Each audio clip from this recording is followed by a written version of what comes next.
Good evening friends, welcome back all of you. नमस्कार, आदाब, सत श्री अकाल, वड़क्कम, जोहार। आप सबों का हार्दिक स्वागत है मेरे इस यूट्यूब चैनल में, जहां पर आपको लगातार महत्वपूर्ण प्रश्नों की एक बेहतरीन श्रृंखला लगातार प्रस्तुत की जा रही है। अगर आपका दृढ़ उद्देश्य है कि लगातार सीखने की प्रक्रिया जारी रहे, तो आप मेरे चैनल को सब्सक्राइब करें और मुझे मोटिवेट करें कि आप इस तरह की वीडियो लगातार बनाते रहें, परिस्थिति चाहे जो भी हो। जी हाँ, मैं कोशिश कर रहा हूँ आपको लगातार सेवा देता रहूं। इसके लिए आप लगातार मेरे चैनल को सब्सक्राइब करिए और आगे बढ़ाइए। चलिए, आज का जो सेक्शन है वो प्रश्नों का एक बंडल है, और उस बंडल में मैं विभिन्न प्रश्नों को उठाऊंगा, प्रश्न पूछूंगा, कुछ समय दूंगा और उसके पश्चात उस उत्तर की अपने भाषा में, हिंदी भाषा में, देहाती भाषा में व्याख्या करूंगा। तो बने रहिए इस वीडियो में अंत तक। चलिए, पहला क्वेश्चन है आपके लिए कि सरकार की भारतीय संसद प्रणाली में कौन कौन सा चीज होता है, मतलब किन किन चीजों को आप संसदीय प्रणाली कर सकते हैं। आपको अगर संसदीय प्रणाली का कंसेप्ट आता होगा, पार्लियामेंट्री सिस्टम, संसदीय प्रणाली, everything will be clear in this video, but for this you have to be listen it very carefully. पहला, कार्यपालिका संवैधानिक आदर्शों के लिए उत्तरदायी होती है। कार्यपालिका संवैधानिक आदर्शों के लिए उत्तरदायी होती है, रेस्पॉन्सिबल होती है। Is it right? Next option, न्यायपालिका कार्यपालिका को कंट्रोल करती है, नियंत्रित करती है। तीसरा है, कार्यपालिका विधायिका के प्रति उत्तरदायी होती है, तीसरा है।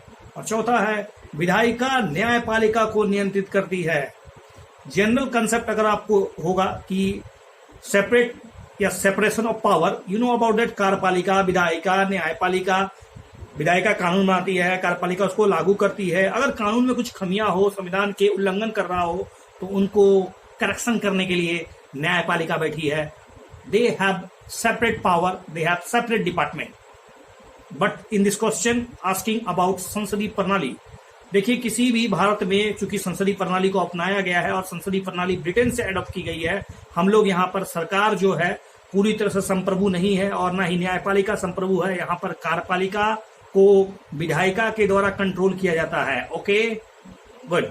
इसका सही जवाब है, कार्यपालिका विधायिका के प्रति जवाबदेही होती है, उनको उसके प्रति उत्तरदायी होना पड़ता है। सुन लीजिए कुछ बुक के अनुसार, संसदीय प्रणाली में कार्यपालिका और विधायिका के बीच संबंध को उत्तरदायी सरकार कहते हैं। रेस्पॉन्सिबल गवर्नमेंट को डिफाइन करना है तो कार्यपालिका और विधायिका के बीच एक जो डिफरेंस होता है, जो अंतर होता है, जो कार्यों का विभाजन होता है, उसको कहते हैं संसदीय व्यवस्था या उत्तरदायी गवर्नमेंट। कार्यकारी शाखा विधायी शाखा के विश्वास को नियंत्रित करने की क्षमता से अपने लोकतांत्रिक वैधता प्राप्त करती है। विधायिका के प्रति कार्यपालिका का जवाबदेह हमेशा बना रहता है। जब तक कार्यपालिका विधायिका के सपोर्ट में रहती है, अर्थात विधायिका को यह लगता है कि वो विश्वास में है, बहुमत उसके पास है, तब तक उसके पास मतलब सरकार है। जिस दिन विधायिका को लगा कि कार्यपालिका के पास बहुमत नहीं है, तो सरकार गिर जाएगी। अगला क्वेश्चन बनाता हूं, संसद कार्यपालिका पर बजटीय नियंत्रण का प्रयोग करती है। आपको पता होगा, अभी तो मैंने बताया कि विधायिका कार्यपालिका पर नियंत्रण रखती है, तो नियंत्रण के बहुत से तरीके हैं। अर्थात संसद कार्यपालिका पर जो नियंत्रण करती है उनमें से एक तरीका है बजटीय नियंत्रण। अर्थात बजट के अधिनियम के माध्यम से जो पैसा मिलता है, जो अनुदान मिलता है, अनुदान करने के पूर्व निम्नलिखित किसके द्वारा नियंत्रण स्थापित करती है, मतलब अनुदान मिलने से पहले और कोई मेथड है जिसके द्वारा कार्यपालिका पर नियंत्रण स्थापित किया जा सके? पहला ऑप्शन है लोक लेखा समिति के द्वारा, दूसरा विभागीय अस्थायी समिति के द्वारा, तीसरा सरकारी उपक्रम संबंधी समिति के द्वारा, और चौथा है प्राक्कलन समिति के द्वारा। मेरे ख्याल से आपको इसका उत्तर मालूम होगा। विभागीय अस्थायी समिति जो ऑप्शन है, विभागीय अस्थायी समिति के माध्यम से संसद जो है कार्यपालिका के बजट के पहले, मतलब जो कुछ मिलेगा वो तो बजट के बाद मिलेगा ही, लेकिन उससे पहले तो विभागीय अस्थायी समिति इसको कंट्रोल करती है। कैसे करती है? Let's see about it. वित्तीय मामलों में कार्यपालिका पर संसदीय नियंत्रण दो चरणों में होता है। कैसे? एक बजट नियंत्रण, अर्थात बजट के अधिनियम के माध्यम से अनुदान में जो विनियोग विधेयक होता है उसके माध्यम से। बजट के बाद नियंत्रण, अर्थात तीन वित्तीय समितियां हैं, पब्लिक अकाउंट कमेटी है, प्राक्कलन समिति है और सेंट्रल पब्लिक सेक्टर यूनिट्स है, उसके माध्यम से अनुदान के विनियोग के पश्चात नियंत्रण। विभागीय अस्थायी समितियां मंत्रालयों, विभागों के अनुदानों की मांगों पर लोकसभा पर चर्चा करती है, मतदान करने से पूर्व विचार करती है, यह मंत्रालय और विभागों की वार्षिक रिपोर्टों पर विचार भी करती है। ओवरऑल कह सकते हैं एक तरह से कैंची एक तरह से चलाती है यह विभाग समिति। ओके, विभाग स्थायी समितियां का रोल है सरकार पर या संसदीय व्यवस्था पर या फिर कार्यपालिका पर एक तरह से नियंत्रण रखना। नेक्स्ट क्वेश्चन है भारत की आकस्मिकता निधि, इंग्लिश में कहें तो कंटिजेंसी फंड के बारे में निम्नलिखित कथनों पर विचार कीजिए। कंटिजेंसी फंड अर्थात भारत की जो आकस्मिक निधि सीधे भारत के संविधान के द्वारा स्थापित किया गया है। ओके, पहला, इस निधि को राष्ट्रपति के नियंत्रण में रखा जाता है। तीसरा, राज्य स्तर पर ऐसी कोई भी निधि मौजूद नहीं है। बिल्कुल ही बकवास, आई think you know about that. इसका सही जवाब केवल और केवल 2 है। ठीक है, इस निधि को राष्ट्रपति के नियंत्रण में रखा जाता है और यह निधि संविधान द्वारा स्थापित नहीं है। तो इसके बारे में हम लोग थोड़ा सा जान लेते हैं। देखिए, संसद कानून के द्वारा भारत की आकस्मिकता निधि के रूप में आकस्मिक निधि की स्थापना कर सकती है। समय समय पर ऐसे कानून द्वारा निर्धारित राशि का भुगतान किया जा सकता है। अनुच्छेद 115 या अनुच्छेद 116 के तहत कानून के द्वारा संसद इस प्रकार के खर्चे से जुड़े हुए जो बातें हैं, जो मतलब एक तरह से ऑर्डर है, वो पूरा करने के लिए, अगर चूंकि खर्चा करना है तो उसके लिए पैसा चाहिए, तो इस खर्च को पूरा करने के लिए, इस प्रयोजन को बैठाने के लिए, मतलब ठीक से घटित करने के लिए इस तरह की निधि उसके द्वारा स्थापित की जा सकती है, जो अग्रिमों को सक्षम बनाए, ताकि हालांकि ये निधि राष्ट्रपति के नियंत्रण में रहती है। किसी राज्य की विधायिका कानून के अनुसार राज्य की आकस्मिक निधि के रूप में आकस्मिक निधि स्थापित किया जा सकता है, जिस प्रकार से सेंटर में किया जाता है, जिसमें समय समय पर ऐसे कानून बनाए जा सकते हैं जिसमें एक निर्धारित राशि का भुगतान किया जा सकता है। इसका जिक्र अनुच्छेद 205 में है और 206 में भी है। संसद द्वारा इस तरह के व्यय लंबित अनुज्ञप्ति को पूरा करने के जो प्रयोजन है, मतलब कोई प्रयोजन है, कोई मतलब बहुत बड़ा, मतलब उसमें खर्चा होने वाला है, जैसे नेशनल इंफ्रास्ट्रक्चर पाइपलाइन में सपोज करोड़ों रुपया खर्चा होना जाए, हजारों करोड़ रुपया खर्चा होगा, उसमें पैसा घट गया, अगर बजट के माध्यम से जो पैसा मिला विनियोग विधेयक के माध्यम से वो पैसा कम हो गया, तो उसके अतिरिक्त अब जो लंबित विधेयक है या लंबित जो भी परियोजना फंस चुका है उसके लिए जो निधि चाहिए, तो इस निधि के लिए ऐसी व्यवस्था होना जरूरी भी है और अच्छा भी है। और राज्य में राज्यपाल के नियंत्रण में होता है और केंद्र में राष्ट्रपति के नियंत्रण में होता है। मेरे ख्याल समझ में आ गया होगा आकस्मिक निधि के बारे में। Okay, good. अगला प्रश्न है, ग्राम पंचायत के संदर्भ में आपका कंसेप्ट चेक होगा इस प्रश्न से। ग्राम स्तर पर किसी पंचायत के अध्यक्ष का चुनाव इस प्रकार किया जाएगा जैसा कि राज्य विधानमंडल ने कानून के द्वारा निर्धारित किया है। क्योंकि ग्राम पंचायत का अध्यक्ष होता है, अध्यक्ष का चुनाव कैसे होगा, इसके बारे में निर्णय कौन लेगा, इसके कौन से नियम होंगे, इसका प्रावधान कैसा होगा, क्या इसका निर्णय राज्य विधानमंडल लेती है। दूसरा, पंचायत के अध्यक्ष और पंचायत के अन्य सदस्यों को पंचायत क्षेत्र में क्षेत्र निर्वाचन क्षेत्रों से प्रत्यक्ष चुनाव द्वारा चुने हो या नहीं हो, पंचायतों की बैठक में मतदान करने का अधिकार होता है। Which are the correct statement. प्रश्न को ध्यान से सुना करिए, otherwise you will be forgotten about that what I said. देखिए, दूसरा ऑप्शन मैं आपको फिर से पढ़ देता हूँ। पंचायत के अध्यक्ष और पंचायत के जो अन्य सदस्य हैं, पंचायत क्षेत्र के क्षेत्र निर्वाचन क्षेत्रों में प्रत्यक्ष हो या डायरेक्ट हो या इनडायरेक्ट हो, को चुना जाता है और पंचायतों की बैठकों में उन्हें भाग लेने का अधिकार होता है। तो दोनों के दोनों स्टेटमेंट बिल्कुल ही सही है। चलिए इसके बारे में कुछ और बातें करते हैं। देखिए, पंचायत के अध्यक्ष और पंचायत के अन्य सदस्यों को पंचायत के क्षेत्र निर्वाचन, जो रीजनल इलेक्शन होता है, उसके क्षेत्रों से डायरेक्ट या इनडायरेक्ट के माध्यम से जो चुने हो या ना हो, कोई मतलब नहीं है, चुना हो ना चुना हो कोई दिक्कत नहीं है। पंचायतों की बैठकों में वो आराम से भाग ले सकते हैं, मतदान देने का अधिकार नहीं होता, ध्यान रहे। बात करें अध्यक्ष की, तो ग्राम स्तर पर किसी पंचायत के अध्यक्ष का चुनाव जो होता है इस प्रकार से किया जाएगा जैसा कि राज्य विधानमंडल के कानून द्वारा निर्धारित किया गया है, तथा मध्यवर्ती स्तर या जिला स्तर पर पंचायत द्वारा अपने चुने गए सदस्यों के माध्यम से ही अध्यक्ष का चुनाव होता है। नेक्स्ट क्वेश्चन अबाउट भारतीय संविधान में स्वतंत्रता, समानता और बंधुत्व के आदर्शों को कहां से लिया गया है।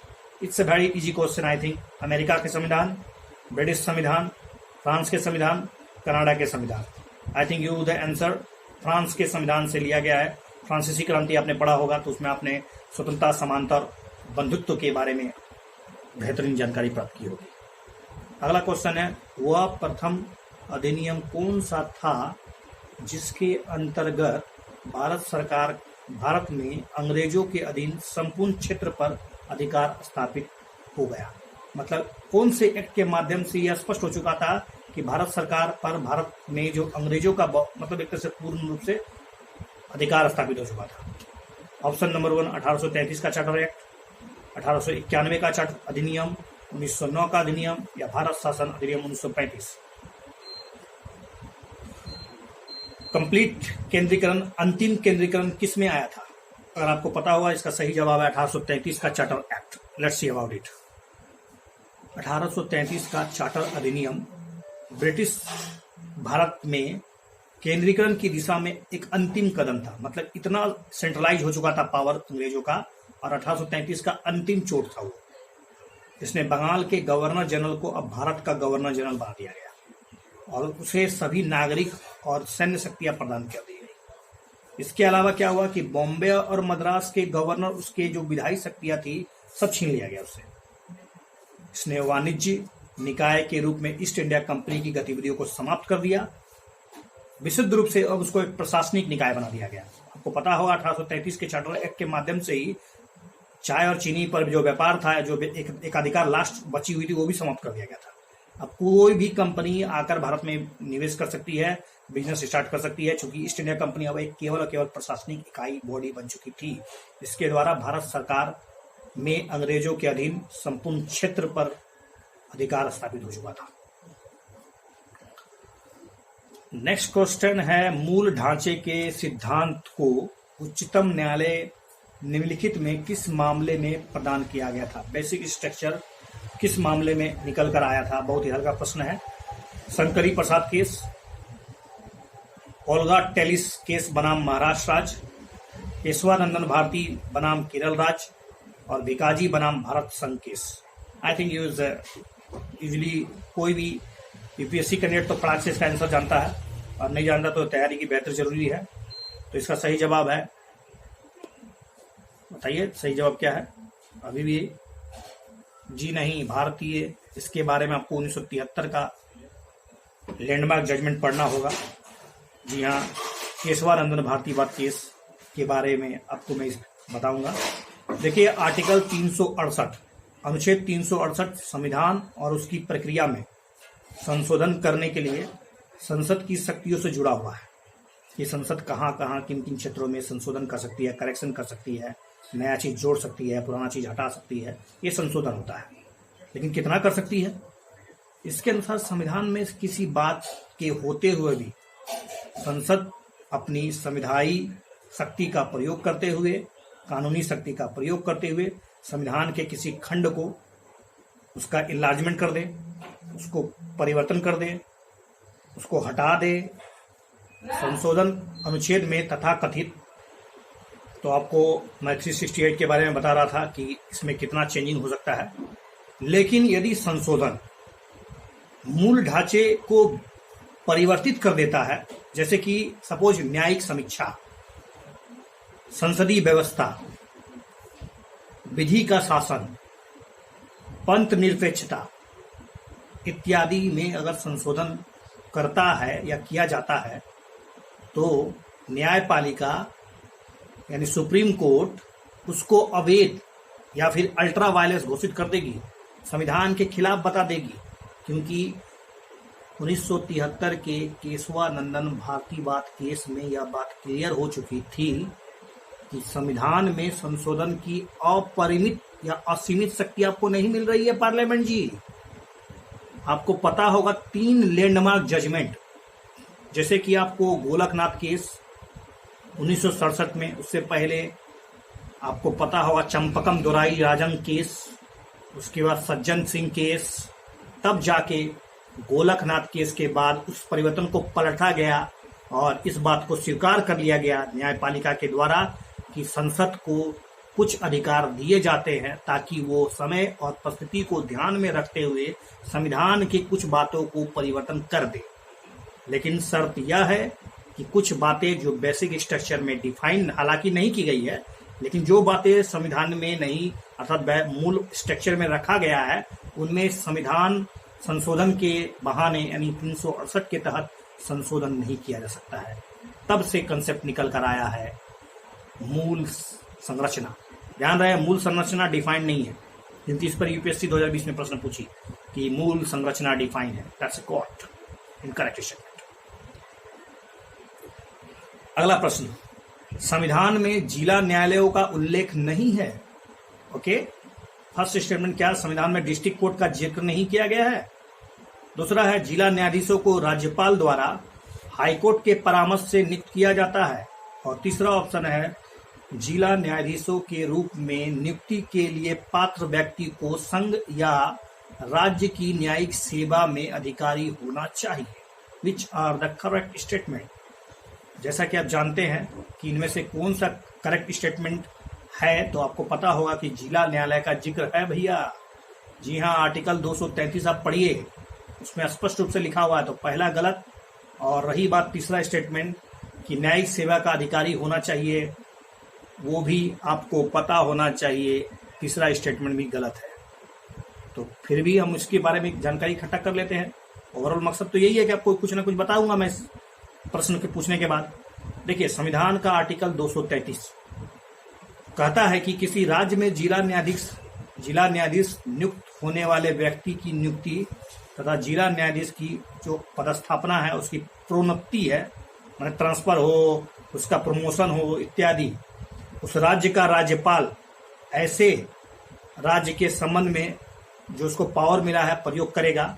हाईकोर्ट से परामर्श करना अनिवार्य है, लेकिन वह व्यक्ति जो संघ की या राज्य की सेवा में पहले से ही नहीं है, ध्यान रहे, पहले से नहीं होना चाहिए किसी राज्य कोई सरकारी पद में। जिला न्यायाधीश नियुक्त होने के लिए केवल तभी पात्र होगा जब वह कम से कम, ध्यान रहे, एटलीस्ट 7 साल तक अधिवक्ता या लीडर रहा हो। लीडर कोई नेता का बात नहीं हो रहा, लीडर बोलते उसको। उसकी नियुक्ति हाईकोर्ट में सिफारिश की जा सकती है। Okay, I think you got everything. जिला न्यायाधीशों की नियुक्ति राज्यपाल जरूर करेंगे, लेकिन उस राज्य के हाईकोर्ट के परामर्श के, उस हाईकोर्ट के जज के मुख्य न्यायाधीश से परामर्श करने के पश्चात। और दूसरा बात, ध्यान रहे, 7 वर्ष तक अधिवक्तागिरी करना होना हो चाहिए, तभी आप जिला न्यायाधीश बन सकते हैं। अगला प्रश्न है, संसद के प्रत्येक सदन के सामूहिक विशेषाधिकार के अंतर्गत कौन कौन से आपको विशेषाधिकार मिलते हैं। सामूहिक विशेषाधिकार, देखिए, आप संसद के विशेषाधिकार आर्टिकल 105 में पढ़ चुके हैं। उसमें सामूहिक विशेषाधिकार की बात की गई है, व्यक्तिगत विशेषाधिकार की बात की गई है, लेकिन प्रश्न है सामूहिक विशेषाधिकार के बारे में। किसी सदन या उसकी समितियों की कार्यवाही की जांच करने हेतु न्यायालय के हस्तक्षेप को रोका गया है, कि न्यायालय किसी भी समिति या कोई समिति में जो कुछ हो रहा है उसकी जांच में इंटरफेयर नहीं कर सकता है न्यायालय।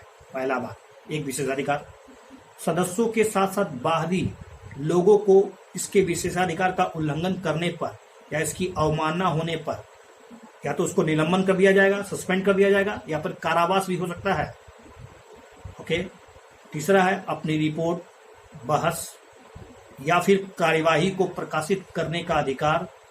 दूसरे को उन्हें प्रकाशित करने से प्रतिबंधित करने का अधिकार दिया गया है। Which are the correct statement about special privilege जो मिलता है, जो स्पेशल विशेषाधिकार मिलता है अबाउट संसद के सदस्यों को, उसकी समितियों में रहने वाले, भाग लेने वाले सदस्यों को क्या क्या मिलता है। तो तीनों के तीनों मिलता है, और ये सामूहिक विशेषाधिकार है। पहले अब हम आपको डिटेल में बताते हैं। सदनों के कुछ विशेषाधिकार इस प्रकार हैं: अपनी रिपोर्ट, बहस, कार्यवाहियों को प्रकाशित करने का अधिकार, दूसरों को इन्हें प्रकाशित करने से प्रतिबंधित करने का अधिकार है, सदस्यों के साथ साथ बाहरी लोगों को इसके विशेषाधिकार का उल्लंघन करने पर, मतलब सदस्यों को तो उल्लंघन करने पर दंड तो मिलेगा ही, बाहर के लोग भी अगर इसमें उल्लंघन करते हैं तो उस पर कंटेम्प्ट ऑफ पार्लियामेंट या कंटेम्प्ट ऑफ जिस तरह से कोर्ट होता है उसी तरह इसकी अवमानना करने पर इन्हें विशेषाधिकार का अवमानना हो जाएगा। उसके कारण उसका निलंबन हो सकता है, कारावास तक हो सकती है। इसके अलावा किसी सदस्य की गिरफ्तारी, नजरबंदी, दोष सिद्धि, कारावास और रिहाई की तत्काल सूचना प्राप्त करने का भी अधिकार है।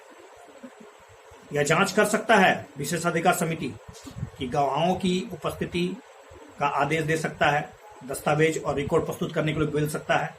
कोई भी व्यक्ति को गिरफ्तार नहीं किया जा सकता और पीठासीन अधिकारी के अनुमति के बिना सदन के परिसर में कोई भी कानूनी प्रक्रिया सिविल हो या आपराधिक हो, संचालित नहीं की जा सकती है। इसमें आपको व्यक्तिगत और सामूहिक दोनों अधिकार बता दिए गए हैं। ठीक है। अगला प्रश्न है, गैर सरकारी सदस्यों के विधेयकों पर समिति के बारे में बताना है। गैर सरकारी सदस्यों के जो विधेयक होते हैं उसकी समिति पर। समिति विधेयकों का वर्गीकरण करती है और गैर सरकारी सदस्यों द्वारा प्रस्तुत विधेयकों पर और प्रस्तावों पर चर्चा के लिए समय आवंटित करती है। यह केवल लोकसभा की एक विशेष समिति होती है, अर्थात यह केवल लोकसभा में होती है, गैर सरकारी सदस्यों का विधेयक पर चर्चा करने वाला कोई समिति, और लोकसभा में इसकी अध्यक्षता उपाध्यक्ष द्वारा की जाती है। जैसा कि आप जानते हैं कि इनमें से तीनों के तीनों स्टेटमेंट बिल्कुल ही सही है। गैर सरकारी सदस्यों के विधेयकों पर जो सहमति होती है वो केवल लोकसभा में होता है, राज्यसभा में नहीं होता है, और इसकी जो अध्यक्षता होता है वो लोकसभा के उपाध्यक्ष करते हैं। Let's see about it. देखिए, ध्यान से सुनिए इसके बारे में। यह समिति विधेयकों का वर्गीकरण करती है, क्लासिफिकेशन ऑफ बिल्स। ओके, कि कौन सा बिल कैसा है, धन विधेयक है कि जनरल बिल है, किस विषय पर है। निजी सदस्यों का बिल द्वारा प्रस्तुत प्रस्तावों और प्रस्तावों के लिए चर्चा के लिए समय आवंटित करती है। यह लोकसभा का एक विशेष समिति है और इसके अध्यक्ष के रूप में उपाध्यक्ष सहित 15 को और भी सदस्य होते हैं। राज्यसभा के पास ऐसी कोई समिति नहीं होती है। राज्यसभा में यह कार्य उस सदन के कार्य परामर्श समिति के द्वारा किया जाता है। नेक्स्ट क्वेश्चन एक कंसेप्चुअल क्वेश्चन है कि आप इसका अर्थ समझते हैं कि नहीं। भारत की संप्रभुता का क्या अर्थ है? ऑप्शंस आर, कोई भी बाहरी शक्ति भारत सरकार को आदेश नहीं दे सकती है। दूसरा, नागरिकों के साथ साथ किसी भी आधार पर कोई भेदभाव नहीं किया जा सकता है। It right? भारतीय नागरिकों को वाक और अभिव्यक्ति की स्वतंत्रता प्राप्त होती है। क्या ये संप्रभुता का कंसेप्ट है? Little bit knowledge about polity, you can solve this problem.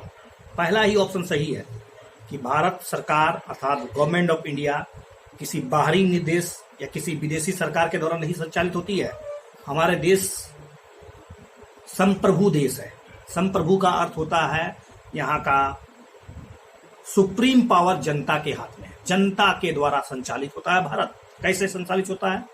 संप्रभुता का सीधा अर्थ है भारत एक ऐसा राज्य है जो अपने निर्णय स्वयं लेता है, जो अंततः लोगों द्वारा निर्देशित होता है। कोई भी बाहरी एजेंसी, कोई भी बाहरी सरकार भारत को यह निर्देशित नहीं कर सकती है कि ये बिल बनाओ, ये कानून लाओ, ऐसा कदम उठाओ। ऐसा कुछ नहीं होता है जनरली। हालांकि संप्रभुता की धारणा सभी लोकतांत्रिक अधिकारों के ढांचे के तहत शामिल नहीं है। उदाहरण के तौर पे एक संप्रभु राज्य अपने नागरिकों के बीच तर्कसंगत भेदभाव तो करता ही है और जरूरी भी है रिक्वायर्ड कंडीशन के अनुसार। रही बात वाक और अभिव्यक्ति की स्वतंत्रता, आपको मिलता है। एक संप्रभु राज्य तर्कसंगत आधार पर अभिव्यक्ति और स्वतंत्रता के जो अधिकार है उस पर रिस्ट्रिक्शन तो लगाता ही है। रीजनेबल रिस्ट्रिक्शन, तार्किक पूर्ण,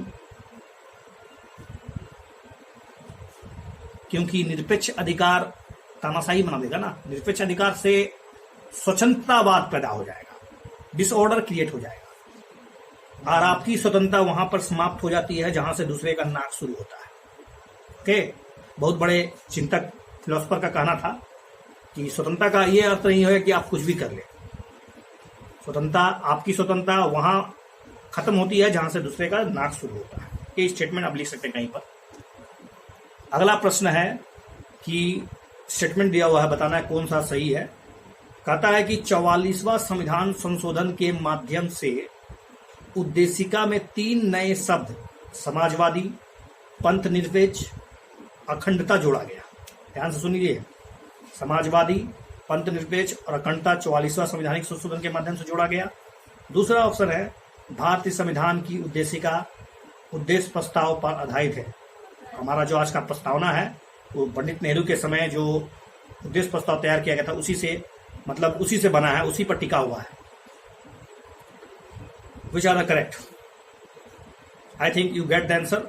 फर्स्ट स्टेटमेंट बिल्कुल ही गलत है, हल्का सा मैनर मिस्टेक है। वहां पर 44 के स्थान पर 42वां संविधान संशोधन हुआ, बाकी सभी कुछ सही है। देखते हैं इसके बारे में।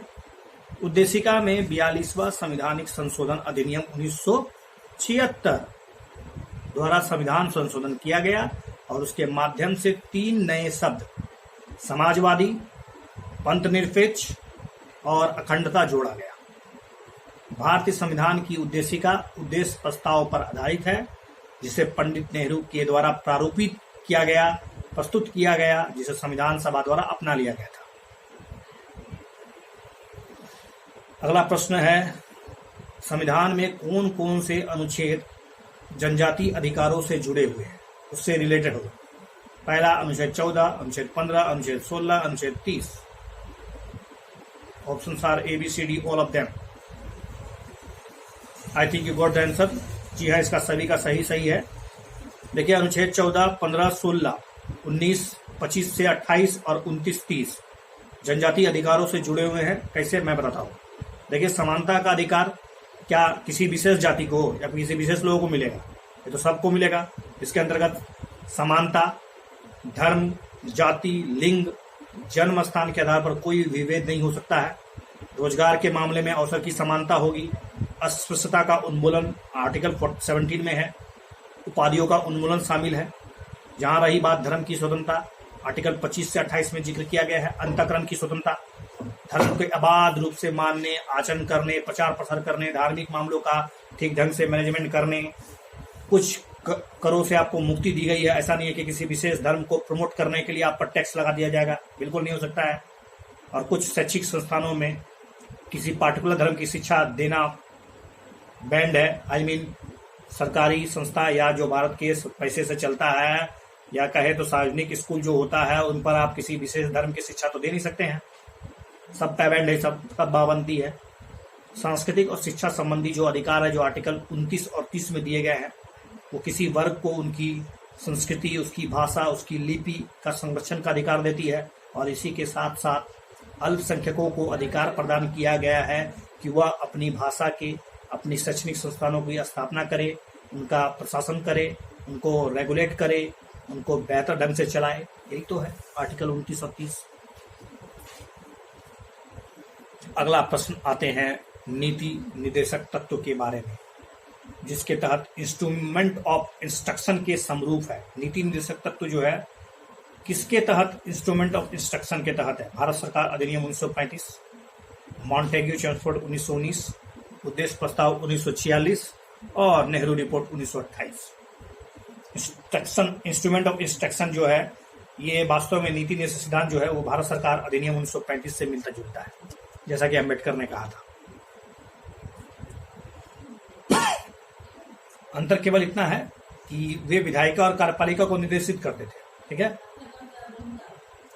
आज का अगला और अंतिम प्रश्न है लोक लेखा समिति के बारे में।